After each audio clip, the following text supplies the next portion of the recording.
Hello everyone, आज की video में हम करेंगे क्वेश्चन नंबर 3 ऑफ एक्सरसाइज 8.2। काफी अच्छा क्वेश्चन है ये भी, जैसे हमने क्वेश्चन नंबर 2 किया था वैसे ये भी इंपॉर्टेंट क्वेश्चन है।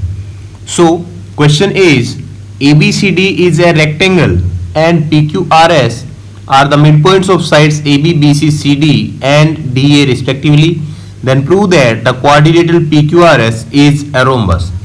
स्टूडेंट्स, यहाँ पे सबसे पहले हम कंस्ट्रक्शन करते हैं और उसके बाद समझते हैं कि क्वेश्चन में हमें क्या गिवन है और हमें क्या प्रूव करना है। तो सबसे पहले हमें क्या करना होगा कि ABCD is a rectangle, so rectangle हम बना लेते हैं। तो suppose this is a rectangle ABCD, okay. और इसके बाद आपको कहा हुआ है that PQ, R and S are the mid point of different sides means AB, BC, CD and DA। So यहाँ पे हम इनकी मिड पॉइंट ले लेते हैं। सो ये पॉइंट आपका P हुआ, ये Q, ये हुआ R और ये S पॉइंट, ठीक है। इसके बाद में हमें स्टूडेंट्स क्या करना है कि जो PQRS जो क्वाड्रिलेटरल बनेगा वो हमें प्रूव करना है रोम्बस। तो हम इन पॉइंट्स को मिला के ज्वाइन करके रोम्बस बना लेते हैं, मींस क्वाड्रिलेटर बना लेते हैं। तो ये हमारा बन गया PQRS, ठीक है।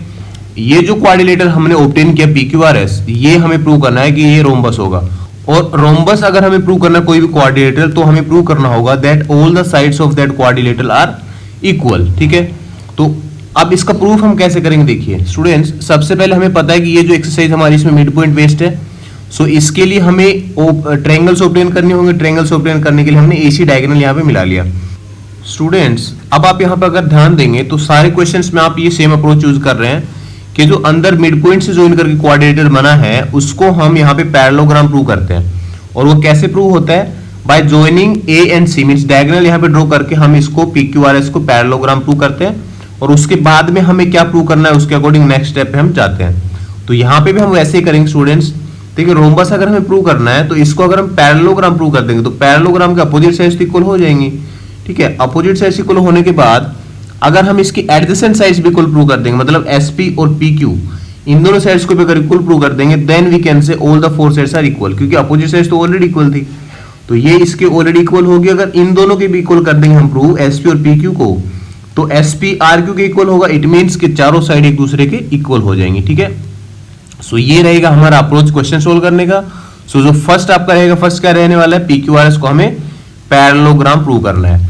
ये स्टेप तो आपको स्टूडेंट्स हर एक क्वेश्चन में अप्लाई करना है। ये जो 8.2 आपकी एक्सरसाइज है इसमें मोस्टली क्वेश्चंस में हमें ये अप्रोच यूज करना है कि जो मिड पॉइंट से जो क्वाड्रिलेटर बनेगा PQRS, उसको हमें पैरेललोग्राम कैसे प्रूव करना है, ठीक है। तो देखिए फर्स्ट ऑफ ऑल हम यहाँ पे स्टूडेंट्स लिख लेते हैं गिवन। सो गिवन हमारा सेम रहेगा, ABCD इज ए रेक्टेंगल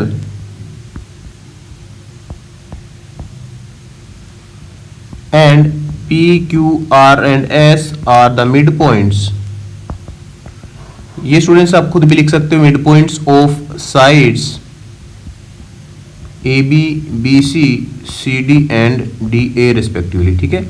ये आपका हो जाएगा स्टूडेंट्स ABCD रेक्टेंगल के लिए।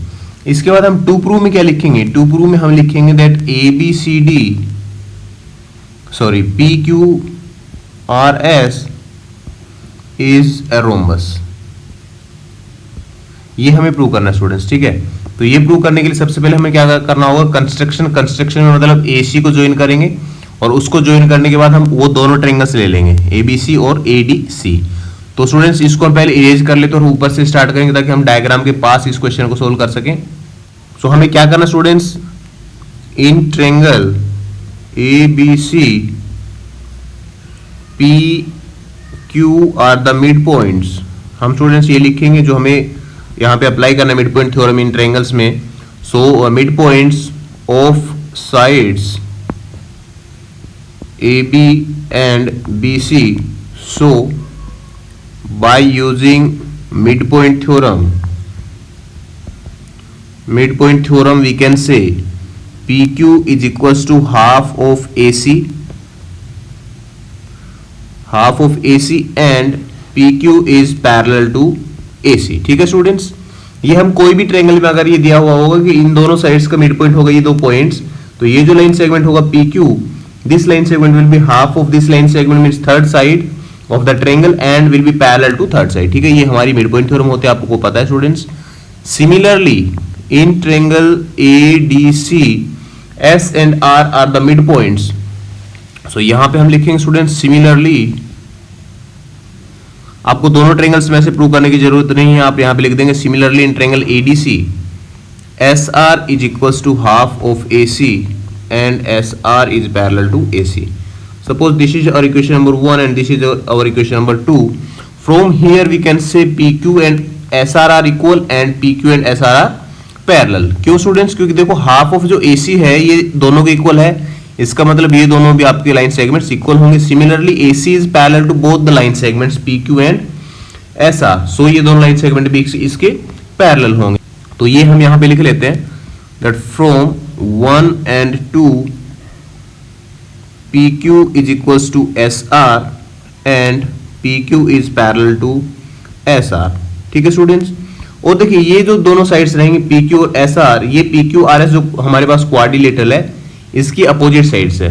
So all of us know that students that if one pair of opposite sides is parallel and equal of a quadrilateral, then we can say that quadrilateral is a parallelogram. So यहाँ पे हम students लिख सकते हैं therefore PQRS is a parallelogram. ठीक है, तो ये तो हमने यहां पे प्रूव कर दिया था कि ये पैरेललोग्राम है, बट हमें अल्टीमेटली प्रूव क्या करना है कि PQRS एक रोम्बस है.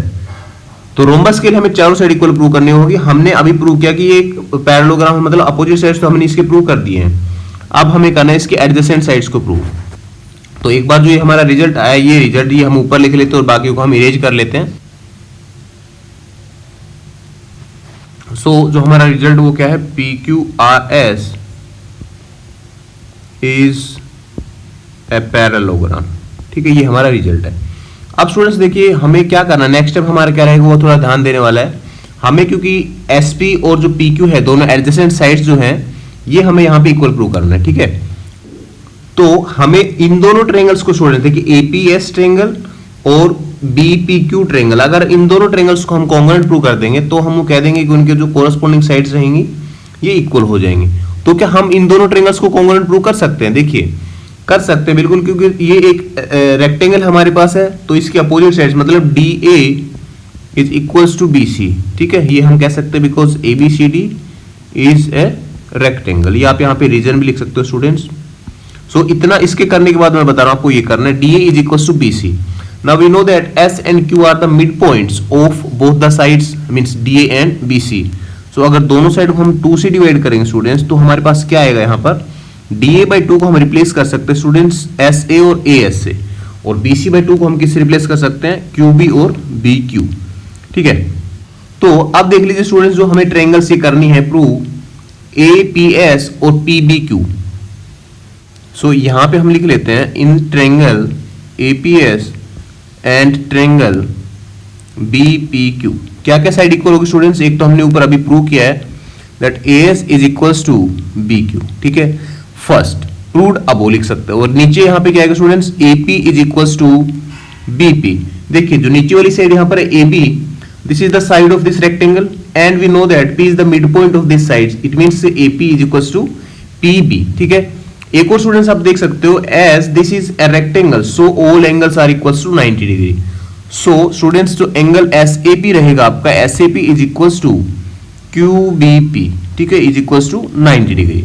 ये आपका हो जाएगा स्टूडेंट्स. तो अब कौन सा क्राइटेरिया यूज करेंगे हम, ये होगी साइड देन ये एंगल देन ये side, means by SAS congruency criteria, by SAS congruency criteria we can say triangle PAS is congruent to triangle PAS triangle. देखो स्टूडेंट्स PAS मतलब यहां पर इसकी कॉन्ग्रुएंट कौन सी होगी, PBQ.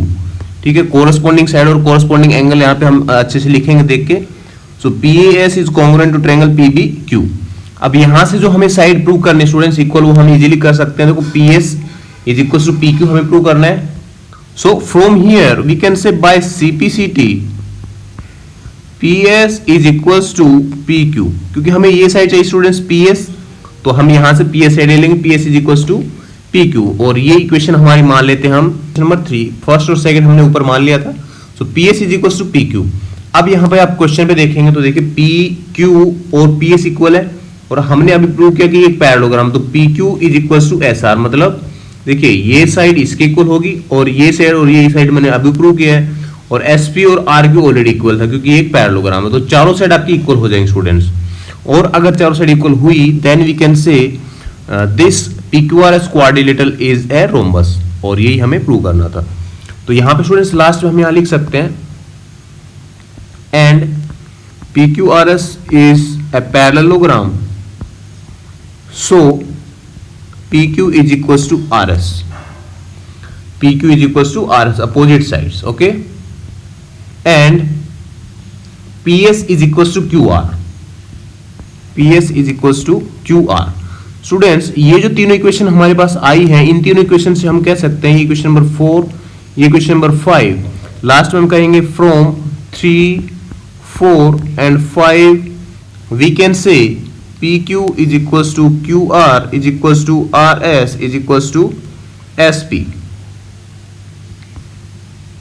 Isn't it students? Because PS is equals to PQ, ये हमारा equation number 3 देखो ये रहा, PQ is equals to SP. Then PQ is equals to RS, ये रहा हमारा equation number 4. Then PS is equals to QR, ये रहा हमारा equation number 5. So from these three equations we can say all the four sides of this quadrilateral are equal. So हम यहाँ last में लिख सकते हैं hence PQRS is a rhombus. So students आपको यहाँ पे देखना है कि हमें क्या प्रूव करना है, हमारे पास क्या गिवन है और हम कौन सी ट्रायंगल को लेंगे, क्या चीज हम प्रूव करेंगे कि हमारा रिजल्ट प्रूव हो जाएगा, और ऐसे हम इसको सोल्व कर लेंगे। तो आई होप कि आप लोगों को समझ आया होगा। सो आज की वीडियो में स्टूडेंट्स इतना ही। नेक्स्ट वीडियो हम करेंगे इसके आगे वाले क्वेश्चंस जो इंपॉर्टेंट हैं। So stay tuned for regular updates. Thank you.